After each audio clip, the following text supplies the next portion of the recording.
Grande Arcano ou Ocultismo Desvendado. Eliphas Levi, Editora Pensamento. Segunda parte, capítulo 8. Os pontos extremos. A força dos ímãs está nos seus dois polos extremos e seu ponto equilibrante está no meio, entre os dois polos. A ação de um polo é equilibrada pela de um polo contrário, como no movimento do pêndulo. O desvio da esquerda do ponto central está na razão do desvio da direita. Esta lei do equilíbrio físico é também a do equilíbrio moral. As forças estão nas extremidades e convergem para o ponto central. Entre as extremidades e o meio, só encontramos a fraqueza. Os fracos e os mornos são aqueles que se deixam levar pelo movimento dos outros e que são, por si mesmos, incapazes deste movimento. Os extremos se assemelham e se tocam pela lei da analogia dos contrários. Constituem o poder da luta porque não poderiam confundir-se. Se, por exemplo, o frio e o quente vêm misturar-se, cessam de existir na sua especialidade de frio e quente e tornam-se tibieza. Que posso eu fazer por ti? Diz Alexandre a Diógenes. Afasta-se do meu sol, responde o cínico. Então, o conquistador exclamou: se não fosse Alexandre, queria ser Diógenes. Eis aí dois orgulhos que se compreendem e se tocam, embora colocados nas duas extremidades da escala social. Por que Jesus foi procurar a samaritana quando havia tantas mulheres de bem na Judéia? Por que recebe ele as carícias e lágrimas de Madalena, que era uma pecadora pública? Por quê? Ele próprio vô-lo diz. Porque ela amou muito. Não esconde sua preferência pelas pessoas de má fama, como os publicanos e pelos filhos pródigos.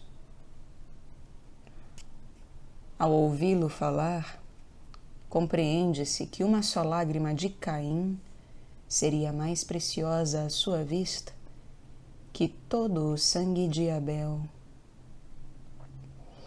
Os santos tinham o costume de dizer que se consideravam iguais aos mais horríveis celerados, e tinham razão. Os celerados e os santos são iguais, como os pratos opostos de uma mesma balança. Uns e outros se apoiam nos pontos extremos, e há tanta distância entre um celerado e um sábio, como entre um sábio e um celerado. São as exagerações da vida que, combatendo-se mutuamente sem cessar, produzem um movimento equilibrado pela vida. Se o antagonismo cessasse da manifestação das forças, tudo pararia no equilíbrio imóvel, e isto seria a morte universal. Se todos os homens fossem sábios, não havia mais ricos, nem pobres, servos, reis, vassalos. A sociedade logo não existiria mais. Este mundo é uma casa de loucos, de que os sábios são os enfermeiros. Porém, um hospital é feito sobretudo para os doentes. É uma escola de preparação para a vida eterna. Ora, o que é preciso a uma escola são, primeiramente, alunos. A sabedoria é o fim a alcançar, é o prêmio posto em concurso. Deus dá a quem merece. Ninguém atrasa ao nascer. O poder equilibrante está no ponto central, porém, o poder motor se manifesta sempre nas extremidades. São os loucos que iniciam as revoluções. São os sábios que a terminam. Nas revoluções políticas, dizia Danton, o poder pertence sempre ao mais celerado. Nas revoluções religiosas, são os mais fanáticos que arrastam necessariamente os outros. É que os grandes santos e os grandes celerados são todos igualmente poderosos magnetizadores, por terem vontades exaltadas por atos contra a natureza. Marat fascinava a convenção, onde todos o odiavam e lhe obedeciam, amaldiçoando. Mandrin ousava em pleno dia atravessar e saquear as cidades, e ninguém ousava persegui-lo. Julgavam-no mágico. Estavam persuadidos que, se o levassem à força, faria como Polichinelo e enforcaria em seu lugar o algoz. Ora, provavelmente é o que teria feito, se não tivesse arriscado todo o seu prestígio numa aventura amorosa e não se tivesse deixado prender como outra Sansão aos pés de Dalila. O amor das mulheres é a vitória da natureza. É a glória dos sábios. Porém, para os salteadores e os santos, é o mais pernicioso dos escolhos. Os salteadores só devem ser apaixonados pela guilhotina, que Lacenaire chamava sua bela noiva, e os santos só devem beijar a cabeça dos defuntos. Os celerados e os santos são homens igualmente excessivos e inimigos da natureza. Por isso, a lenda popular parece muitas vezes confundi-los, atribuindo aos santos atos de monstruosa crueldade e aos salteadores atos de filantropia. São Simão Estilita, na sua coluna, é visitado por sua mãe, que quer abraçá-lo antes de morrer. O faquir cristão não só não desce, mas também esconde o rosto para não vê-la. A pobre mulher extingue-se em lágrimas, chamando a seu filho, e o santo a deixa morrer. Se nos contassem semelhante coisa de Cartouche ou de Schinderhannes, acharíamos que sobrecarregam propositalmente o quadro de seus crimes. É verdade que Cartouche e Schinderhannes não eram santos. Eram simples bandidos. Oh, tolice humana! As desordens na ordem moral produzem desordens na ordem física. E é o que o vulgo chama milagres. É preciso ser Balaão para ouvir falar uma jumenta. A imaginação dos tolos é a nutridora dos prodígios. Quando um homem bebeu em excesso, crê que os outros titubeiam e que a natureza se desvia para deixá-lo passar.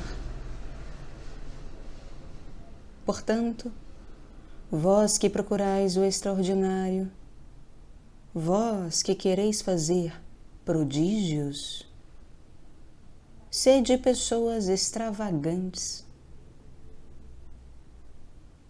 A sabedoria nunca é notada, porque sempre está na ordem, na calma, na harmonia e na paz. Todos os vícios têm seus imortais que, à força de excessos, ilustram sua infâmia. O orgulho é Alexandre, se não for Diógenes ou Erostratos. A cólera é Aquiles. A inveja é Caim ou Tercita. A luxúria é Messalina. A gula, Vitélio. A preguiça, Sardanápulo. A avareza, o rei de Midas. Oponde a estes heróis ridículos outros heróis que, por meios contrários, chegam exatamente aos mesmos fins. São Francisco, o Diógenes cristão, que à força de humildade se faz passar por igual a Jesus Cristo.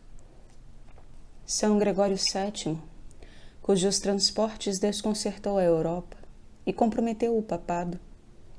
São Bernardo, o lívido perseguidor de Abelardo, cuja glória eclipsava a sua. Santo Antônio, cuja imaginação impura ultrapassava as orgias de Tibério ou de Trimalcion. Os esfomeados do deserto, sempre entregues aos sonhos famintos de Tântalo, e estes pobres monges, sempre tão ávidos de dinheiro. Os extremos se tocam, como dissemos, e o que não é sabedoria não pode ser virtude. Os pontos extremos são os focos da loucura e, apesar de todos os sonhos de asceticismo e os olores de santidade, a loucura, enfim, trabalha sempre para o vício. Voluntárias ou involuntárias, as evocações são crimes.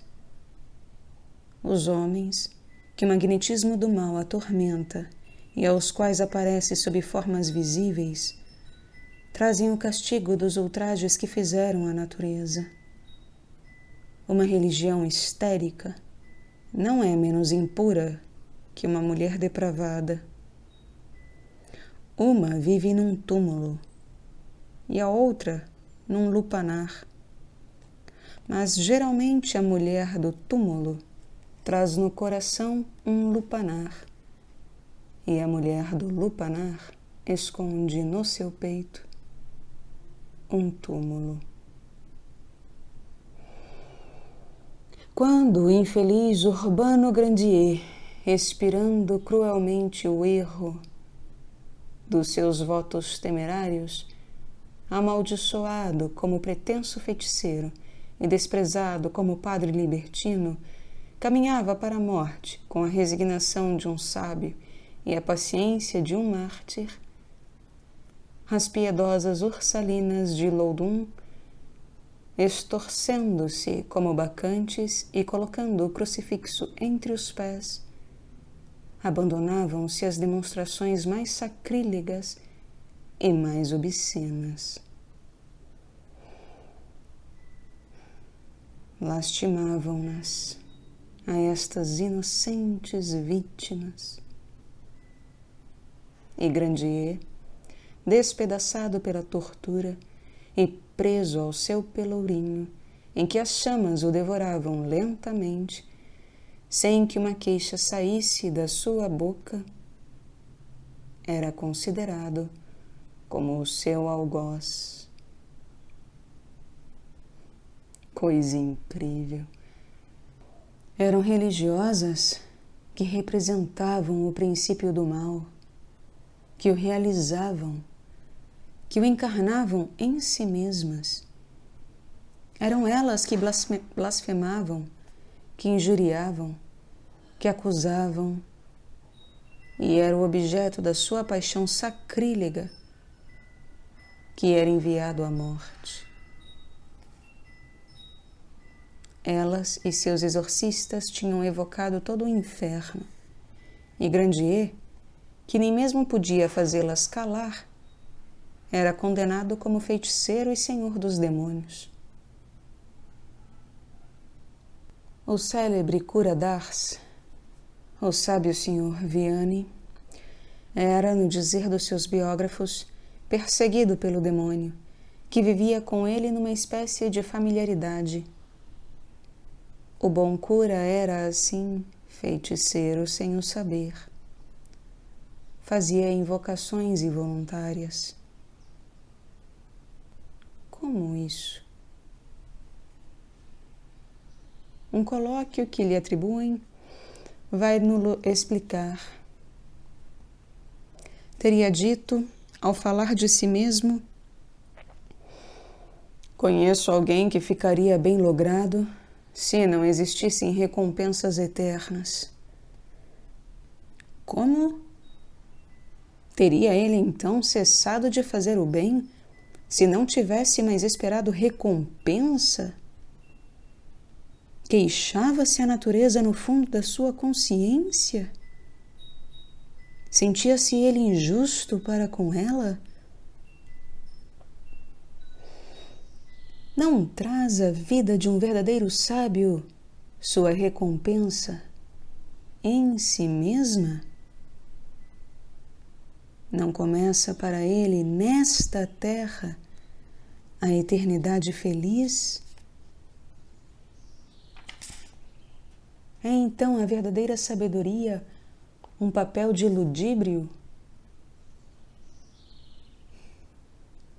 Bravo homem, se dissestes isso, é que sentíeis exageração no vosso zelo, é que o vosso coração tinha a lastimar honestos gozos perdidos, é que a mãe natureza se queixava de vós como de um filho ingrato.